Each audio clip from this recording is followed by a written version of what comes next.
much are closing costs when buying a house? Well, you've come to the right place. I'm going to cover all that in today's video, so let's dive right in. If you're new to the channel, my name is Stephanie, and I've been helping people for over 18 years and thousands of people with their home financing. I'm very, very passionate about what I do and also educating the people that maybe I even can't help. I'm only a licensed loan officer in Louisiana, Mississippi, Alabama, and Florida, so I can't help in other states, but I want to try to spread mortgage education throughout the whole U.S. Thank you for tuning in.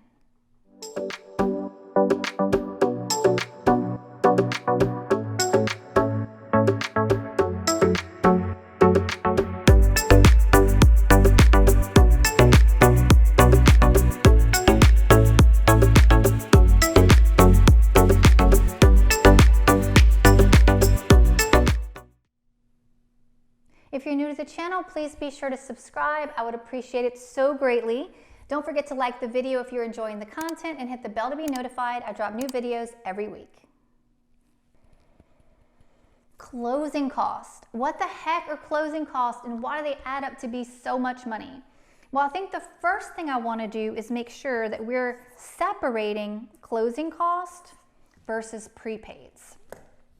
Prepaids are home insurance, property taxes, daily interest, sometimes association dues. Those are things that you prepay. So you're going to have to collect home insurance and make sure that you're paid for that 1 year in advance. If you have an escrow account, then the lender will typically collect 2 to 3 months of the home insurance and put that into escrow so there's a cushion, and then you pay the bill every single month with escrow so that in 12 months you have enough money to pay the insurance in escrow plus a little cushion in case the numbers changed a little bit.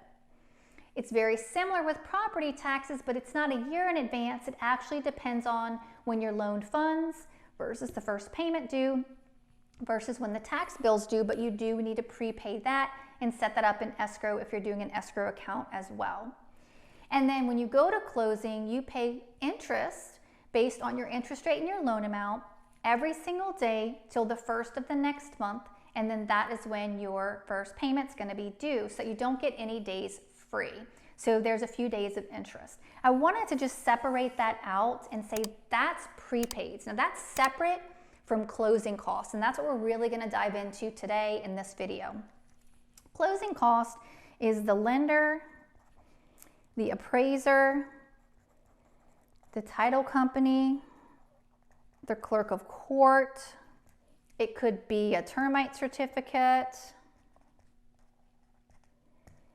It's definitely going to be title insurance. Okay, so I'm going to break that down even further. Oh, and you've got maybe points as well, if you choose to pay that. And you can check out my other video on mortgage points, and if they make sense or not, I'll drop a link for you on that one for sure. Now, lender. You've got lender fees. Every lender has fees.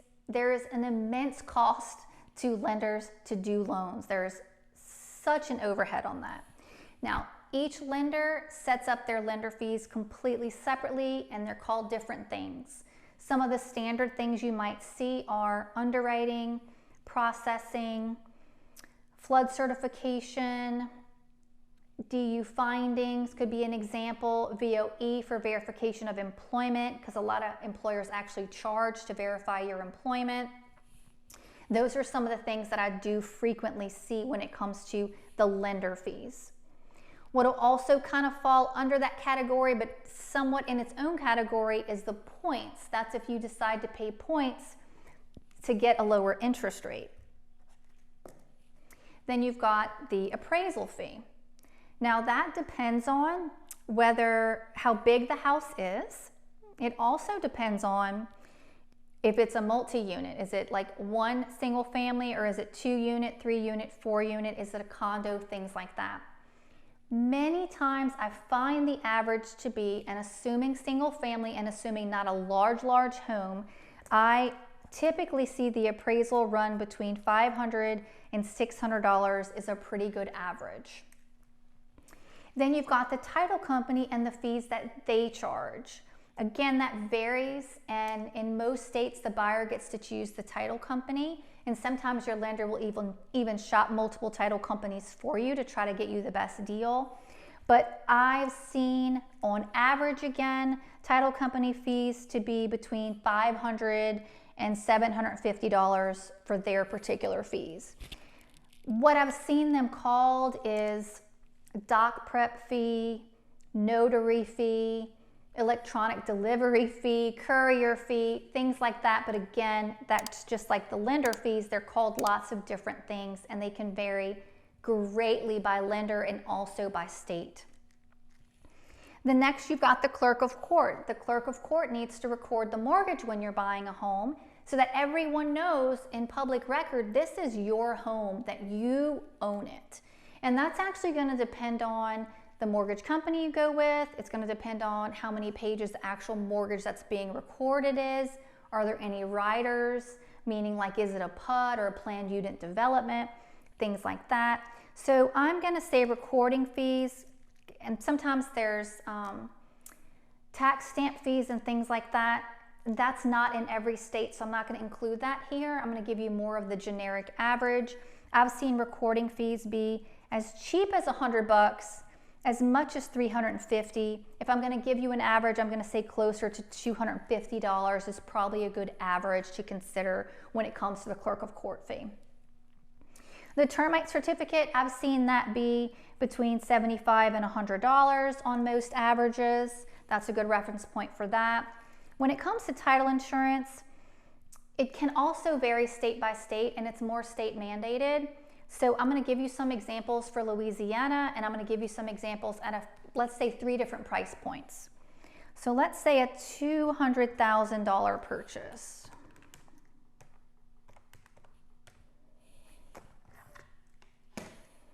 That title insurance for owners and lenders might be around $1,100 as a rough average. Let's say a sales price of $350.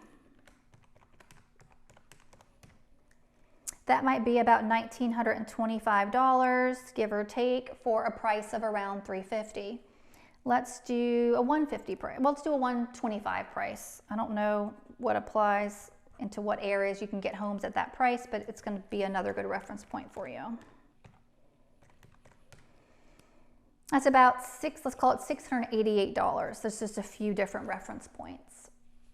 And then when it comes back to circling back to the lender, like I said, it varies so much state by state and lender by lender, but if I had to give you maybe an average lender fee closing cost, maybe around $2,000 would be a good reference point. So let's say you're buying a $200,000 home. If we've got $2,000 lender fees, let's go $550 on the appraisal because that's in the middle of what I estimated. Let's say title company $625 because that's somewhat in the middle of what I estimated. Clerk of Court $250 was our average. Termite Certificate, let's say $85 because that's kind of in the middle. The $200,000 title insurance was $1,100. So that's closing cost of around $4,610. Remember, again, that is before, if you decide to pay any points, that's going to be on top of that. And that is in addition to your prepaid items as well. I'm going to do a quick little plug because I built a first-time homebuyers massive mortgage education course that I usually charge $597 for, and I'm going to drop a link below for all of you to purchase it at $97. Words can't express. It's almost like growing a baby and having a baby. This course has been so much fun, and so much passion and so much dedication has gone into this to not only help you get a great loan approval, a great pre-approval, but also help you with a smooth and on-time closing. So enough of that. Another common question that goes along with what our closing cost is cash to close. Now, cash to close is different than closing costs. It's different than prepaids. What cash to close includes would be down payment, if any, plus your closing cost, plus your prepaid items, minus any deposit that you gave. You might give an earnest money deposit, a good faith deposit. It's called different things in different areas in different states. But when you and the seller agree to terms of the purchase agreement, you'll usually give some type of deposit. So it's down payment, if any, plus closing, plus prepaids, minus your deposit, and that's typically what you can expect for overall cash to close. Now, that cash to close is what's due at closing, when you go to closing, and remember, it's made payable to the title company, and that always should be certified funds. Don't show up with a bag of cash, and don't show up with a personal check. Thank you so much for tuning in. I hope you enjoyed today's video. Remember, if you're moving in 9 days or 90 days, give me a call, shoot me a text, or send me an email so I can help you with your smooth move to either Louisiana, Mississippi, Alabama, or Florida. I'll see you in the next one.